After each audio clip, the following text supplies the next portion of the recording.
Hello everyone, welcome back to my channel. In today's video, let us study the types of anesthesia.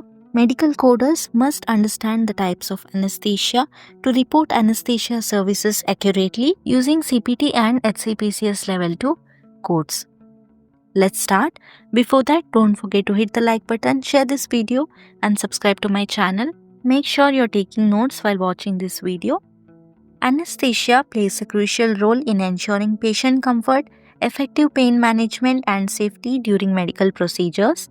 To accurately report anesthesia services using CPT and HCPCS level 2 codes, coders must understand various types of anesthesia. Anesthesia is selected based on factors such as the procedure itself, the patient's health condition, and the required level of sedation or pain relief.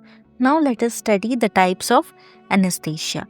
First is general anesthesia. General anesthesia is designed to induce unconsciousness and eliminate sensation across the entire body. It is administered using inhalation agents, intravenous medications, or a combination of both.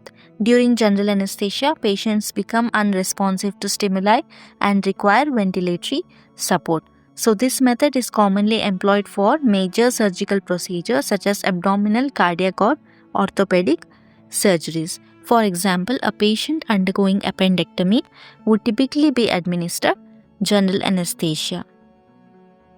Second type is regional anesthesia.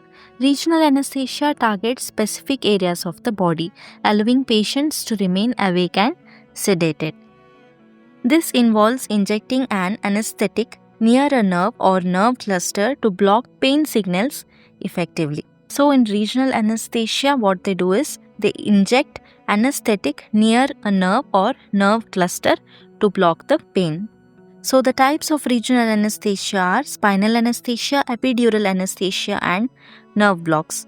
In spinal anesthesia, it is administered near the spinal cord to numb the lower half of the body, and epidural injection into the epidural space for pain relief, often during labor and delivery or lower extremity procedures, and nerve block, that is injection near peripheral nerves to numb a specific area, for example brachial plexus block for arm surgeries.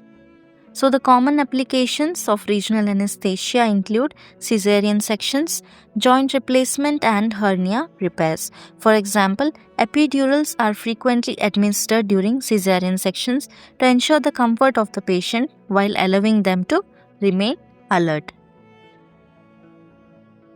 Please make a note of this. Next type is monitored anesthesia care, MAC.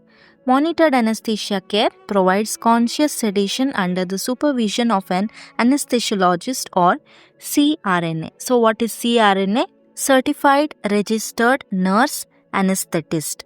In monitored anesthesia care, patients are awake but relaxed, receiving pain relief and anxiety management while able to respond to verbal instructions. If needed, MAC can escalate to general anesthesia for deeper sedation. Monitored anesthesia care is commonly used for minor surgeries like colonoscopy or cataract procedures.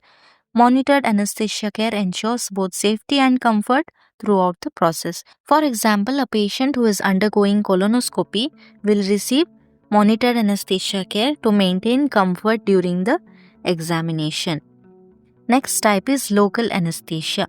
Local anesthesia is used to numb a specific area of the body, which allows the patient to remain awake and conscious during the procedure. It is administered via injection or topical application. So remember that local anesthesia is administered via injection or topical application.